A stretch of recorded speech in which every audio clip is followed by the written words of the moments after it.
What's up, everybody? It's time for a ginger ride along as we discuss a very new edition of Top 5. Top 5 most underrated things on disc golf trips. Number 5. I don't know who started this. I believe it was Dutt, but maybe it was Rob. And maybe I'm just being stereotypical. But either way, number 5 is our tradition of the Caramello. Or maybe it's Caramello. Because it's caramel, but some people say caramel. Maybe it's like Carmelo. Maybe it's pronounced Anthony. I don't know. But that little chocolate and caramel goodness, I think, again, that it was Dutt that got one the first time. And it has become a tradition ever since. Caramello, number 5. And on to number 4. Number 4. Man, I almost hate to even say this one. I hate to jinx it. But this could easily be number 1. The most underrated things on the disc golf trip so far, the weather. We've had some wind, like at Fox Chase, but even that, like, it seemed like it was real bad early, and then it was just fine. Yeah, we had some wind. Was not at the beginning, but then it ended up being outrageously bad. But it's almost part of the good. Was the wind that we had one time at Warrior Run, Old Warrior Run. But even the wind at Old Warrior Run was like, I don't know, it's kind of just made some good memories, but I'm trying to think. I know Dutt one time cried about Messina's breath or something because it was so chilly in the morning. But, man, no, the weather's been amazing. Like, absolute pure luck with the weather the entire time. Every trip. Some of it we try to work around, but even that, I mean, just fortunate. So yeah, number 4 most underrated things on the trip, at least so far. I ain't got no wood to knock on, but the weather. And number 3, this one's obviously helped by the more people that go.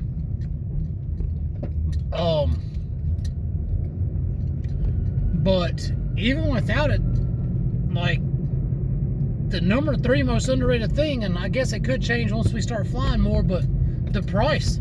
The price of the trips has been astonishingly low. Like this Missouri trip coming up in September. I mean, outside of the gas prices doubling, it should be I don't know, a couple $100 each.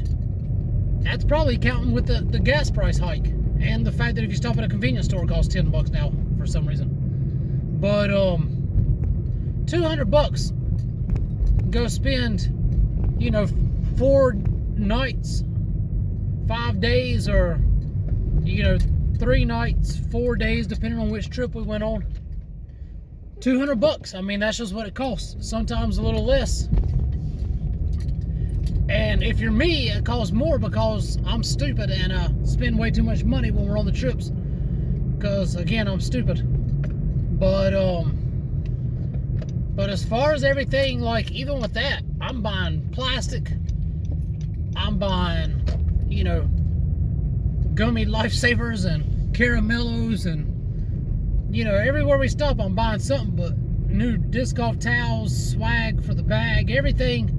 And I don't spend much money, all said and done, as far as talking about a vacation. It's a solid, solid deal. You can't beat it. And if it was not a solid deal, I would not be able to go. So, hey, the price is fan-flipping-tastic, which is the reason you should be going if you're not.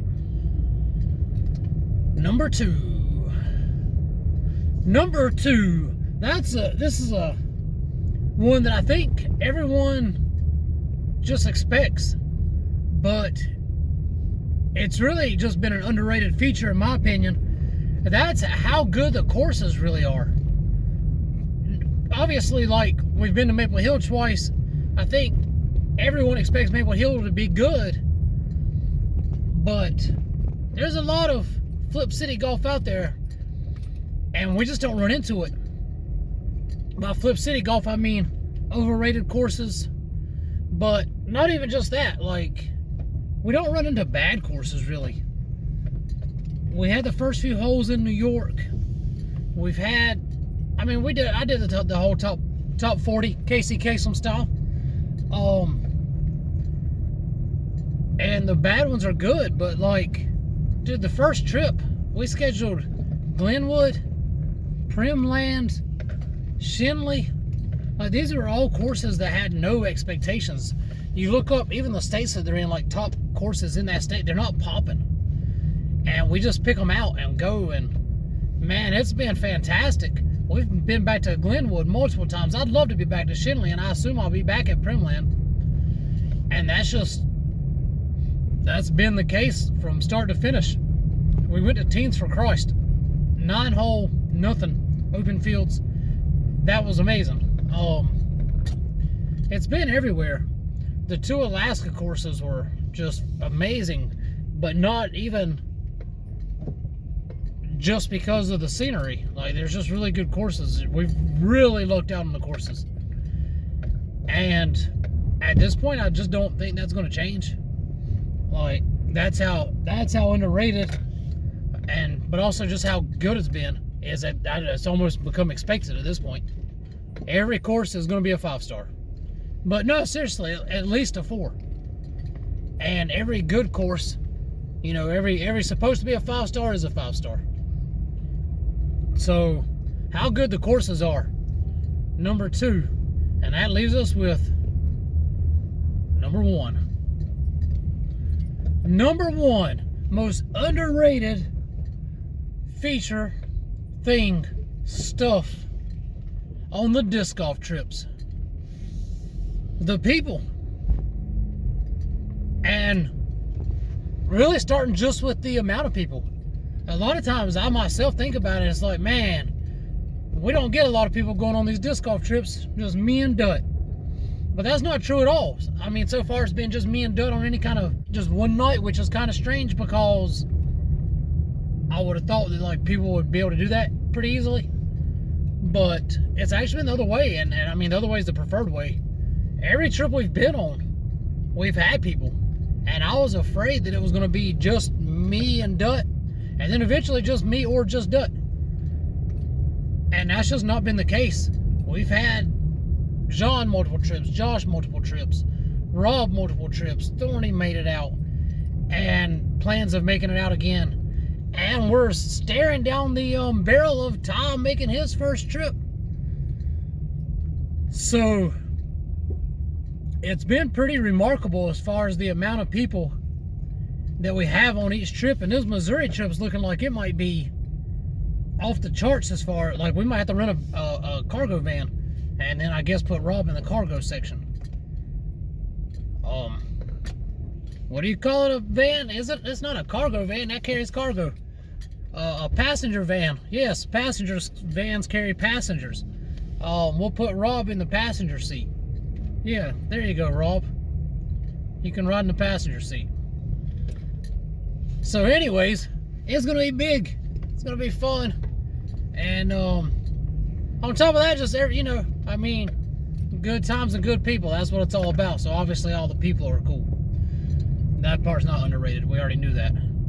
But yeah, amount of people and just the amount of activity and everybody, like, I guess just I don't know, maybe I'm biased, but it seems like everybody's always involved. Everyone's always involved, everybody's always interacting. And that's good, like that's ideal. And it's been a blast because of that. So yeah, the people have been fantastic. Everyone's meshed really well. The interaction's been great. It's really, man, it's I think it's underrated. I think it's the most underrated thing on the trips. There's, you know, it's just good times. Again, good times and good people. That's what it's all about. So, great weather, great people, great courses, great caramellos, and something else. Hey, you can't beat it. That's how underrated it is. I already forgot what it was. Hold on a second. Oh, and you get it all at a great price. Disc golf trips. Yay.